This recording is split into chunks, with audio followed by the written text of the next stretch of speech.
Hi, welcome back to the Post-Separation Abuse podcast. I'm Danielle Black. This is part 5 of our Good Girl Contract series.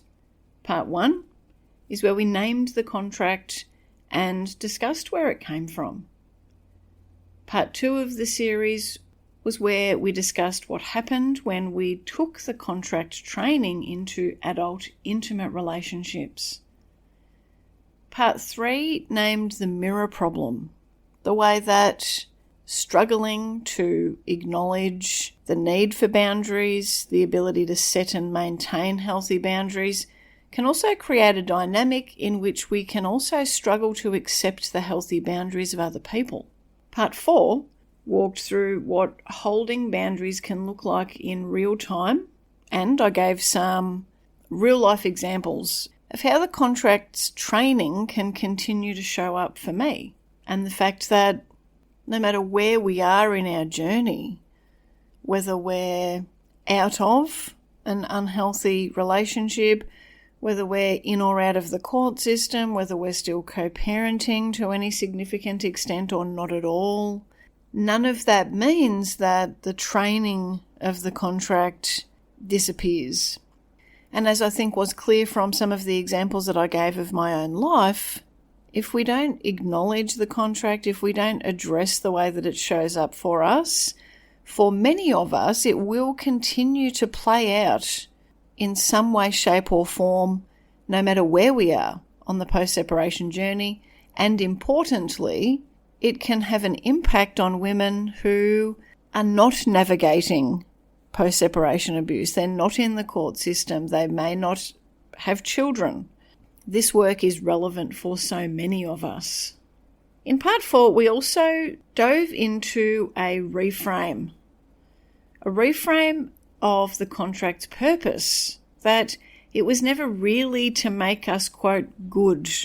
Rather, my view, is that it was ultimately to make us interchangeable.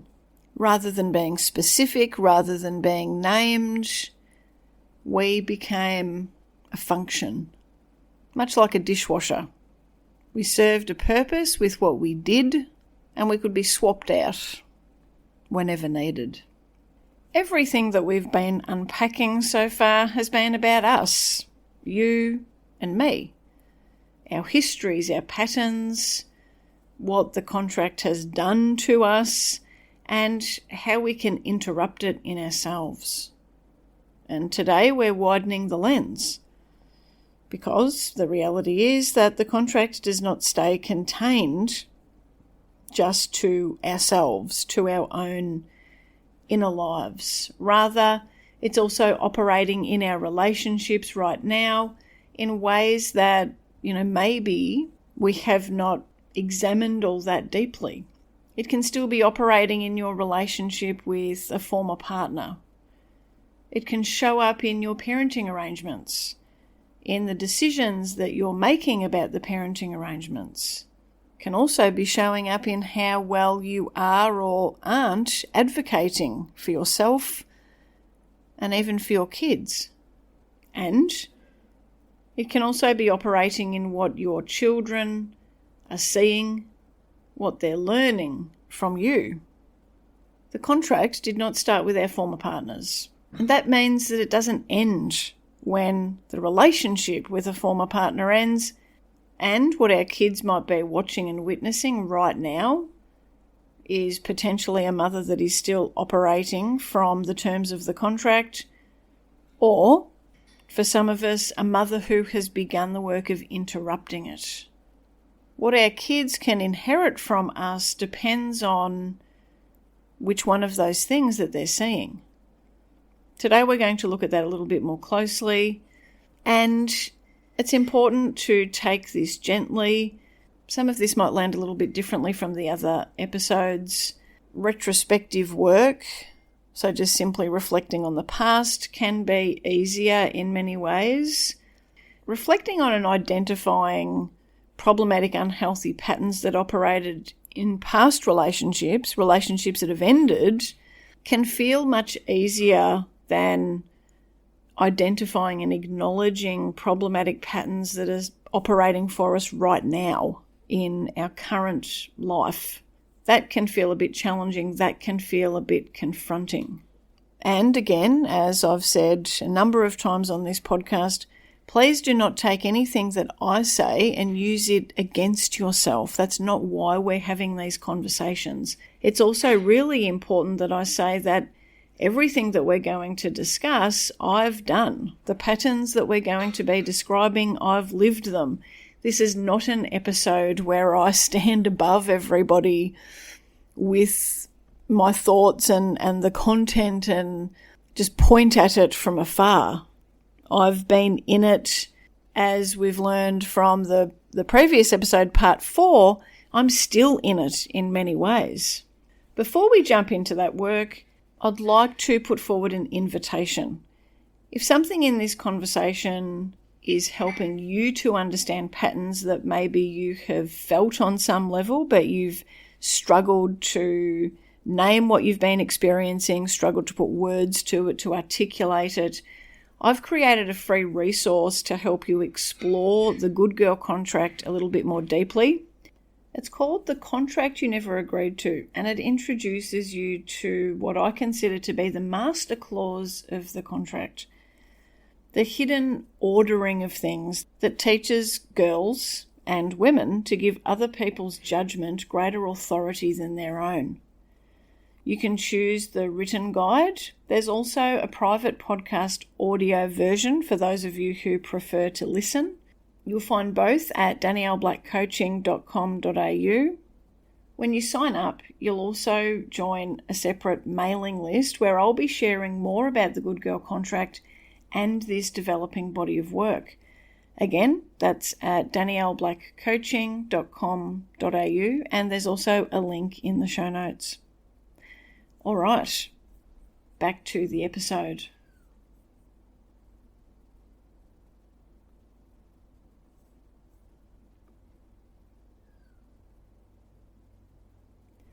I'm going to start with the assumption that most, if not all, content in the post-separation space is operating from, and then I'm going to challenge it a bit. The assumption in the post-separation space is that once the relationship ends, healing begins.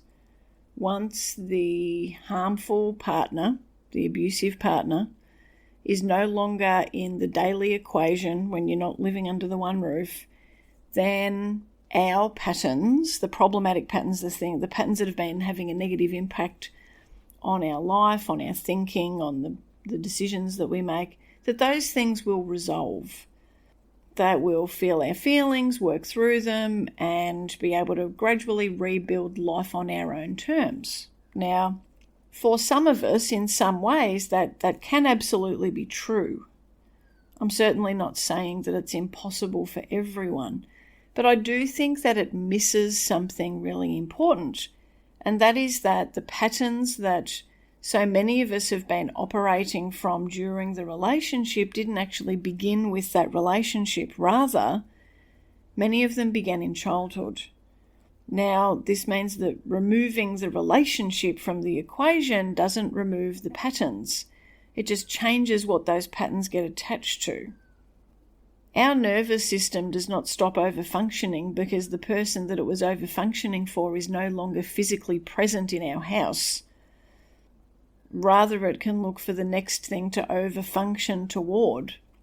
And in post-separation life, the most available candidates for that overfunctioning are the former partner, in the form of ongoing co-parenting communication and arrangements, our children, in the form of over-anticipating needs, over-managing their lives, the professionals in the family law system, in the form of over-explaining, over-preparing, over-accommodating, and in ourselves, our relationships with ourselves, in the form of relentless self-improvement work that just never really seems to end.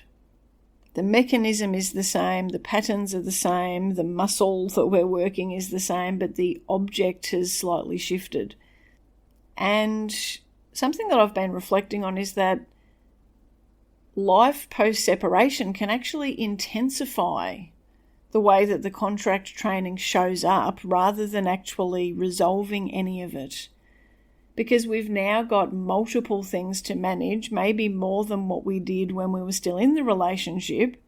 Our former partner's expectations and needs and demands, our children's needs, the lawyer's requirements, the assessment of a report writer, the extended family's opinions, the list goes on, all of which can activate the clauses of our training simultaneously. Be pleasing, don't disappoint, read the room, anticipate what others require, perform highly, place other people's judgment, opinions, emotions above your own, never say no, make yourself indispensable, and so on.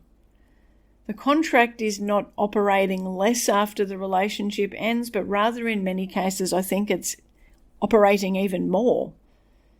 There's more people to manage, more decisions to make, more emotional weather to be tuned into, and the stakes for ourselves and for our kids can be actually in many ways much higher. If you were the one to leave the relationship, the leaving was necessary. It was hard, it was courageous, but it didn't on its own interrupt the contract, because the good girl contract was never really about your former partner. Rather, it was about the training that made you the person that your former partner selected. And this means that the work of interrupting the contract is a separate project from the work of leaving a relationship or from healing from all things post-separation. I don't think it necessarily matters one way or the other whether we were the ones that did the leaving or whether we were the ones that were left, although I know that there can be different layers of hurt. A lot of women arrive on the other side of a really difficult separation expecting everything to be a lot better, that the ending of a unhealthy relationship, that solved a lot of the problems. And then they find that that's just not necessarily the case. I want to name one specific pattern now because I think it's a dynamic in the post-separation space that is not regularly discussed, but it's something that I see constantly in my coaching work. Many women, mothers, well past the point of separation, sometimes years past, agreeing to parenting arrangements, not necessarily because they're afraid of their former partner, although that can play a part, but for many women, it's more so because they actually feel sorry for him. So let me unpack the internal experience of that. It can sound like, in a coaching situation, when I'm gently challenging why they're agreeing to something or why they're proposing something, it can sound like the client saying to me, he's lonely. He doesn't have anyone else. His family doesn't really support him. He'll be upset if I don't agree to this. He's trying and I don't want to make things harder for him. The kids want to see him and he's their father. He's not really that abusive. He's never hit them. Surely they need their dad. Aren't I doing something wrong, maybe even breaking the law, by not coming to agreement with him, by not agreeing on the parenting arrangements? What choice do I have? Every one of these is contributed to by the contract. The overfunctioning for the former partner's emotional state during the marriage, the overfunctioning for the emotional state of the former partner that occurred during the relationship is now overfunctioning for their emotional state after the end of the relationship. But now the currency has slightly changed. It's no longer the love of the former partner that we're trying to earn. Rather, we're wanting to provide relief for them, comfort, ease. Oftentimes because underneath it all, the ease and the comfort of a former partner, when we share children with that person, well, we can be fooled into thinking that that's going to give us peace, and that the peace that it brings is going to produce a temporary sensation of having made the post-separation situation work. pity-driven capitulation is one way that the contract can show up post-separation. The terms are the same, but the currency has changed. We're not trying to earn the love of the former partner. We're trying to keep them on an even keel, give them some kind of emotional relief, because we think it's going to bring us peace. It's us working double time to make the post-separation dynamic easier for us and for our kids. At least that's what we think that we're going to achieve. And the pattern is often invisible to the woman who's perpetuating the pattern, because it often doesn't show up as fear. Fear-based capitulation is well documented in coercive control literature. You don't have to look very far to find conversations about women who agree to inappropriate or unsafe parenting arrangements because she's terrified of the escalation that would follow from saying no. That's very real, that's very documented, and it does deserve the attention that it receives.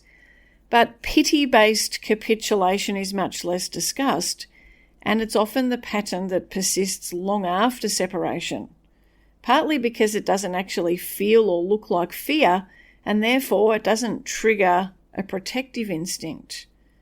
In those situations, we're not actually being coerced, we're not being threatened, we're choosing from what can feel like our own values to accommodate someone that we once loved and who now appears to be struggling.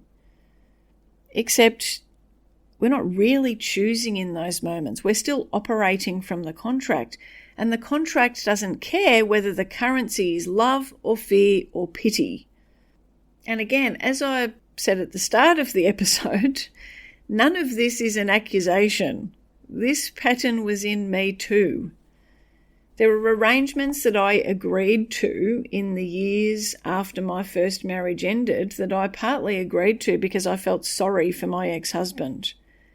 Sometimes I capitulated on things because I was afraid, but other times it was because I genuinely felt sorry for him. Now, I'm not going to dive into the details because I'm not sure that the details in this situation are really the point, but rather I'm just wanting to provide some honesty of that pattern, the fact that I did this well after I understood intellectually that the relationship needed to end, well after I could name what had happened to me. There were still moments where I pitied him, and that pity produced accommodations that I would not agree to today with everything that I now know about how the contract was operating. What I didn't see at the time was that the pity wasn't really about him. Rather, it was about the muscle that had been overfunctioning for his emotional state for years, still doing its job. And he didn't even have to ask. My nervous system just jumped straight to doing that work automatically. And, that cost me time, energy, peace, but it also cost things for my child, because arrangements that I agreed to out of pity for my ex-husband were arrangements that were not oftentimes best for my child. And the reframe that came later and that I'd like to offer you now is that I was not being a good mother by accommodating my former husband. I was still operating from the contract, just in a different form, and my child was paying the cost because I wasn't yet able to see what was really going on. Now, I say that with a lot of compassion for myself.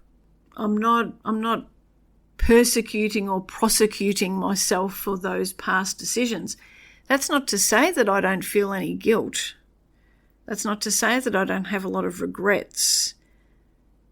But I do have compassion for who I was back then and for what I was navigating and for what I was not able to see at that point in time. So if you're recognizing part of you in what I just mentioned in terms of that, capitulating because you're feeling sorry for your former partner, or if you're capitulating from something that's not fear, then please know that you're not alone. That was me. So many women that I have worked with and am currently working with are right there with you or have been there. And the recognition of that's not where the story ends, but it rather can be the beginning of something different. The first step is actually acknowledging that pattern. It's in recognizing that pattern. So a specific example of what pity-driven capitulation can look like in post-separation life, because I know that sometimes a specific example can help make it more recognizable, it can be extending your children's time with the other parent because the other parent says that they don't see the children enough, even when the current arrangements are working for the kids. Agreeing to changes in the schedule at short notice because the other parent is disappointed, even when the children's routines and schedules or your routine or schedule will be disrupted. It can look like softening communication about significant issues that are important because you don't want the former partner to feel attacked, even when the softening can mean that the issues don't get properly addressed. It can look like not requiring proper agreements or documentation because you're worried about that landing harshly with the other parent, even when the lack of proper agreements and the lack of documentation might cost you, particularly if you end up in the court system, could cost you or your kids later on. It can look like explaining and re-explaining things to your former partner that on some level you know damn well that they actually understand. And so you're continually providing that emotional labour. It can look like managing the emotional response of the other parent regarding major decisions about the kids. Again, taking that emotional labour and making it yours. It can look like backing down on a position that you're holding about parenting arrangements that are age and developmentally appropriate, because holding on to that position would impact your former partner emotionally. They'd be disappointed, they'd be upset, they'd be lonely, even when your proposal, your position is right and supported by the developmental and attachment science. All of those things is how the contract can show up in the post-separation space. And all of those things can cost our kids something.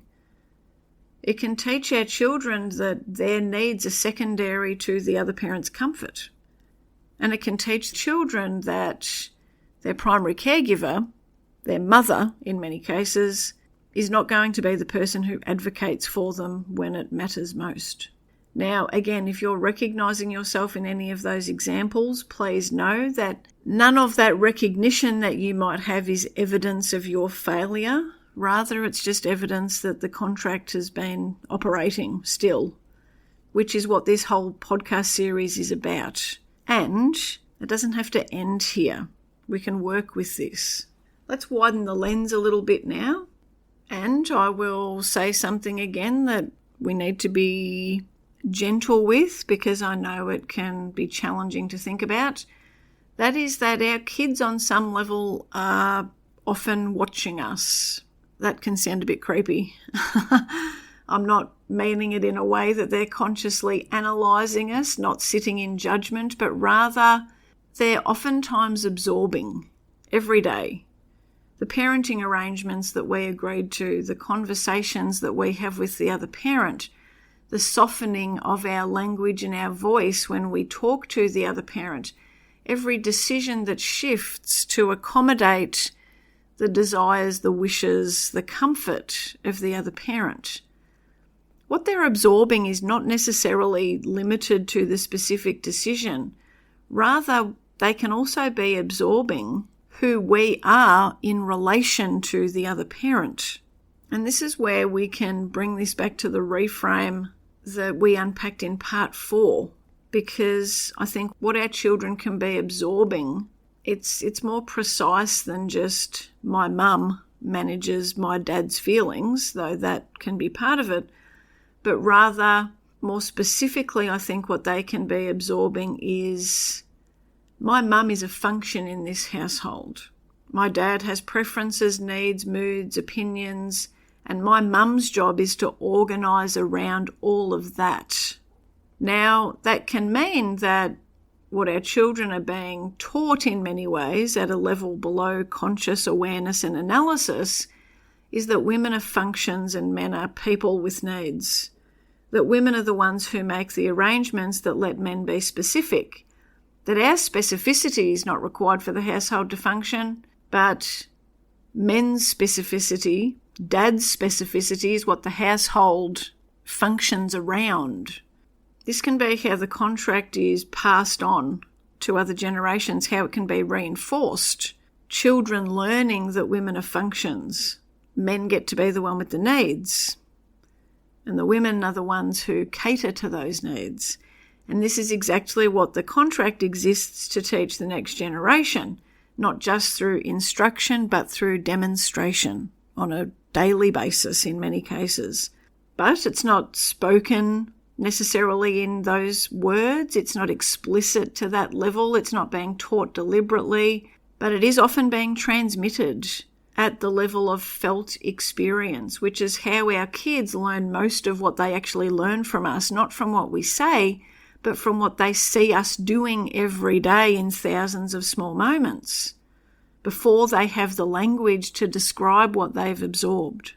And where does it take us? Well, we often see it showing up in our kids.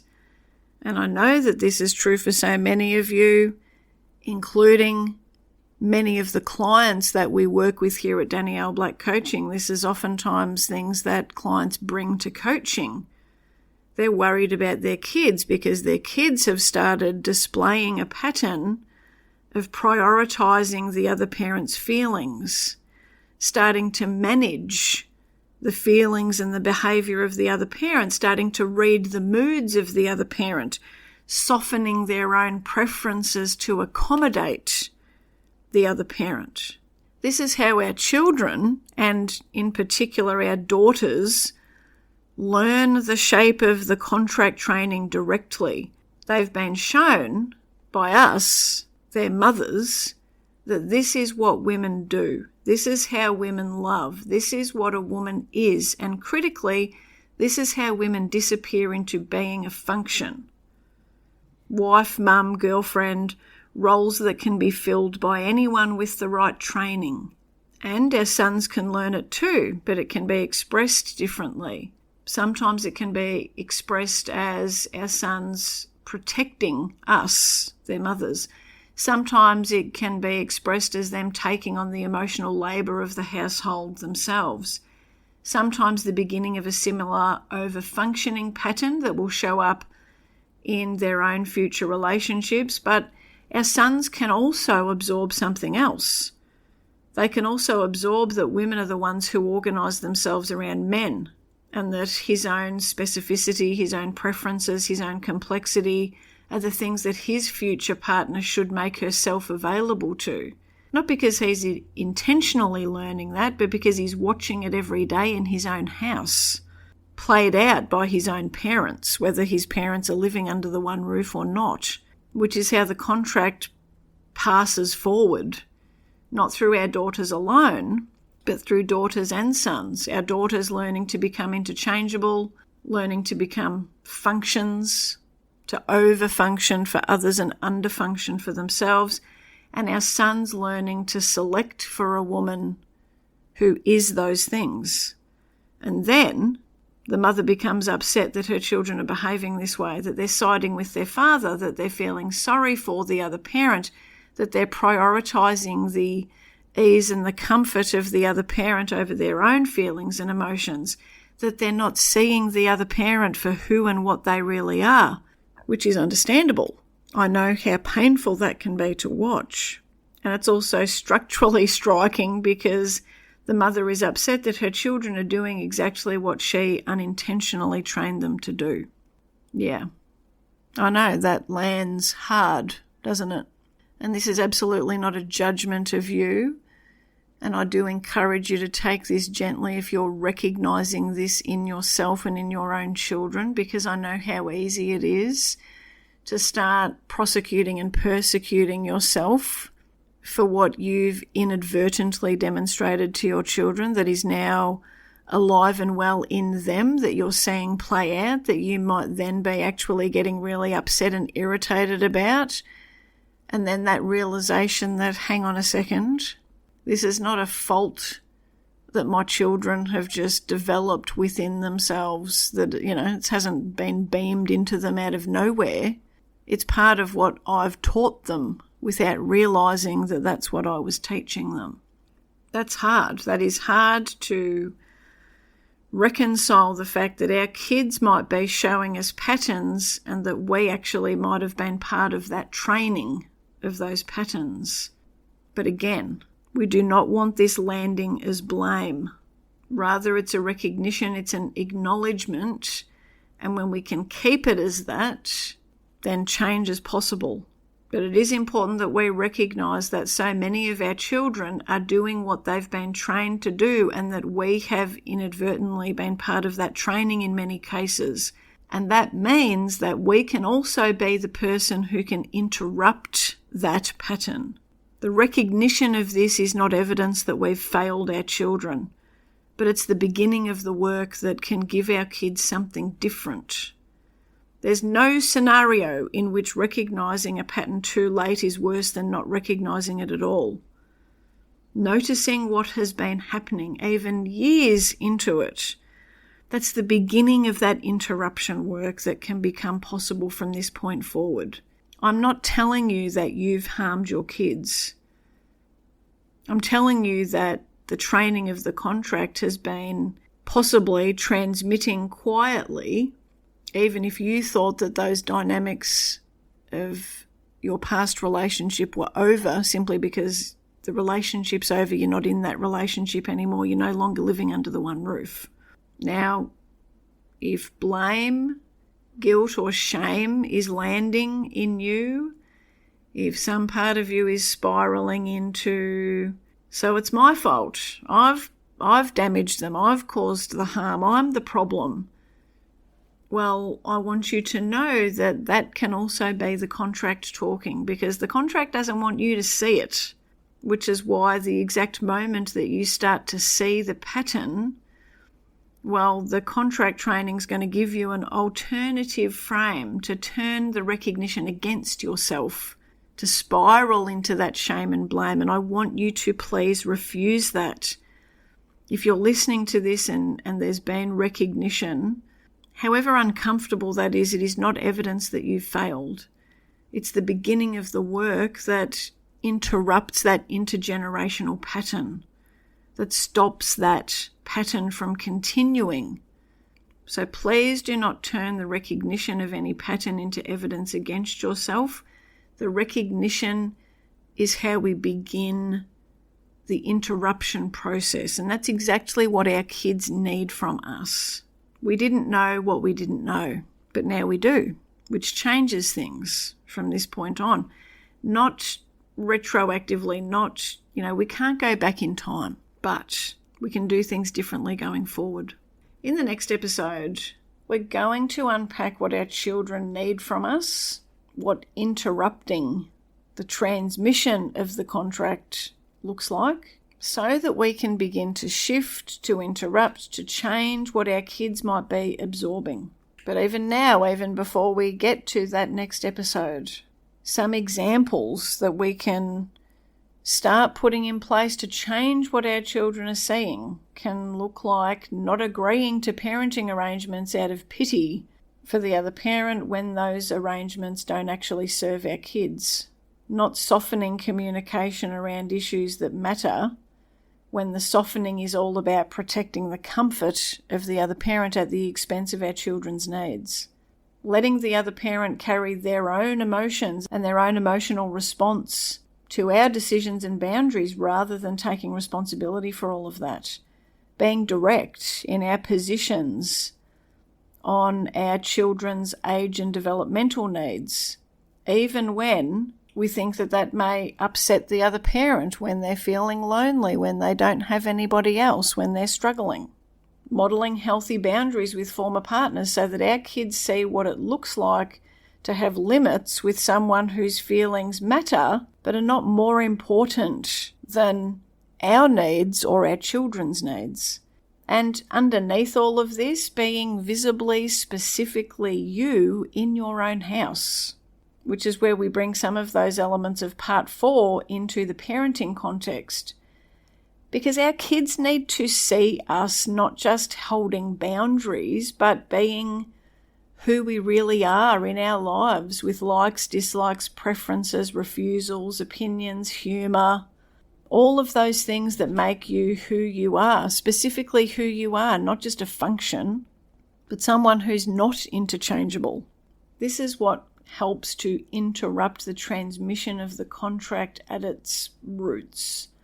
When we change what our kids are witnessing from us, what they're absorbing, whether we realise it or not, our kids recognising that us as mothers, that we have needs and that we take responsibility for those needs, that our needs are not less important than anyone else's, that we're not just a function in the household or in the family, that we're specific people with a name and that we take up space, that whether we love our former partners or not, either way, we are a whole person who doesn't disappear into managing our former partner, that's what being a whole person looks like. Now, we can't expect that shift to be immediate, within ourselves, within our households, within our kids, because it's not a single interaction. It's the sort of thing that is transmitted over years in tens of thousands of tiny moments, and our kids will absorb it in the same way that they absorbed the original pattern. Not consciously, but somatically. And it's not about performing. It's not about thinking now that you've got to become a perfect boundary holder, but it's about the ongoing practice of interrupting the good girl contract patterns and training imperfectly, day after day, in our lives and in ways that our children are going to see, whether they realise that they're seeing it or not, and whether we realise if they're seeing it or not. Now, today might have been a lot for you, particularly if you've noticed in yourself some of what I have described.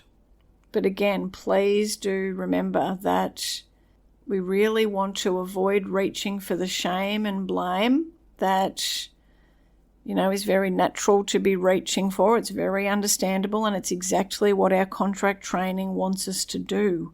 But instead of doing that, I think it's really important that we recognise that rather than this being about guilt, about blame, shame, persecuting ourselves for past decisions, that instead we actually celebrate the beginning of really being able to see the patterns, to identify the patterns, because with the seeing, the acknowledging, the recognising, well, that then brings options that we didn't have before. For those of you who are interested in exploring age and developmentally appropriate and safe post-separation parenting arrangements, the post-separation parenting blueprint is the structured way through that work. It's available at danielleblackcoaching.com.au. If that's something that has been on your radar, something that you're thinking about, please do go to the website where you can learn more about it.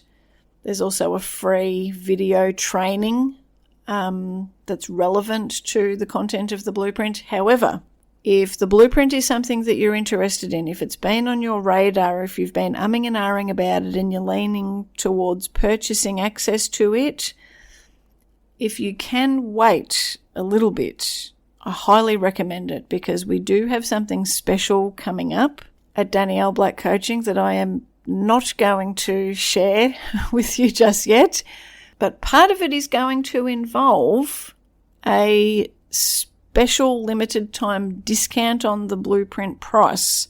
So I know you might be thinking, Danielle, why are you telling people that? Because people could be paying full price for it now. Look, yes, maybe I'm not a very savvy business owner, But I know sometimes when I've had my eye on things and then I think, oh yeah, I'm just going to stop wasting time. I'm just going to go and buy that thing. And then I buy it, and then like a week or two later, I get an email and there's some kind of discount on it now, some kind of promotion. And I'm like, oh, damn it. It would have been really great to have known about that ahead of time. So that's what I'm doing. I'm just giving you a heads up. If the blueprint is something that's been on your radar, or you're interested in learning more about it, please do so by going to the website, danielleblackcoaching.com.au. That way, you'll be perfectly primed to take advantage of the discount when that lands in a handful of weeks. You'll be getting more information about that. So if you can at all wait to get your hot little hands on the blueprint content, please do wait. And we're rolling out all the audio content for the blueprint as well. That's been happening behind the scenes, and we do appreciate everybody's patience with the rollout of the audio accompaniment that goes with all of the modules and all of the lessons. That unfortunately was delayed. I moved house. I've had sick children. I got sick myself. It's been a real roller coaster, but we are really getting on top of it. And so there's going to be modules sort of landing in that private podcast audio feed. For those of you who are Blueprint members, you'll understand what I'm talking about. For those of you who are not yet Blueprint members, this is just me letting you know that before too long there's going to be audio versions of every lesson, which, there's over 20 modules in the blueprint. It really is a substantial body of work. But we know that for many of you, listening to the content or being able to listen while you're reading, that can be helpful, particularly for those of you who like to just pop in the AirPods or the headphones while you're going about your day or walking the dog or whatever it is that you're doing. And again, as I said earlier in this episode, if what we've been exploring in our Good Girl Contract podcast series has been landing for you, please do head to the website to get your hands on our free introductory resource. That is a PDF, and it also has an audio version for those of you who would prefer to listen or who would like to access both. That's completely up to you. Thank you so much for being here with me for this episode. I know that sometimes making space for all of this can be really challenging, and it's part of what makes us change makers and cycle breakers. And the reality of being a change maker and a cycle breaker is that some of that work feels pretty uncomfortable. Growth and transformation can feel deeply uncomfortable on a variety of levels. And I do appreciate that you're here with me, with us, the Danielle Black coaching team. I really appreciate that you're here with us for that work, because I think that's ultimately is what will make the difference in our lives and in our children's lives and in the lives of future generations. Again, thank you so much for being here with me. I look forward to chatting with you again soon. There's a moment where the noise stops landing, where the chaos loses its hold. That's it for today's episode of the Post-Separation Abuse Podcast. If you found this helpful, you'll love the Post-Separation Parenting Blueprint, the foundation of everything that my team and I teach, now available to all protective parents. Whether you work with us one-on-one or navigate your journey independently, the Blueprint is where everyone starts. Whether you're thinking about separating, in the early stages of separation, wanting to avoid your kids being trapped with unsafe or inappropriate care arrangements, or perhaps needing to challenge and change current arrangements, and even if you're currently in the court system for parenting matters. I created the Blueprint because the journey of being a change maker and a cycle breaker can't be done alone, and the Blueprint is the one post-separation parenting resource that gets it right. Child development, safety and well-being put first, with the evidence to back it up. The blueprint gives you the same strategic frameworks that my team and I use in private one-on-one coaching. And it's available on an online platform for you to access whenever and wherever you need. You can also ensure that you're up to date with any new announcements by checking in regularly to the website danielleblackcoaching.com.au. Until next time, take care. And please always remember, you are your child's greatest protector. You're rewriting the meaning of why. Calm is credible, steady and strong. You don't have to fight the same way for long. You protect, you lead, you rise with fire in your bones and truth in your eyes. This is how it begins, not in chaos but clarity within. You protect, you lead, you rise. This isn't revenge, this is design, a future rewritten line by line. You don't burn it down, you build it right with wisdom, strategy, and quiet.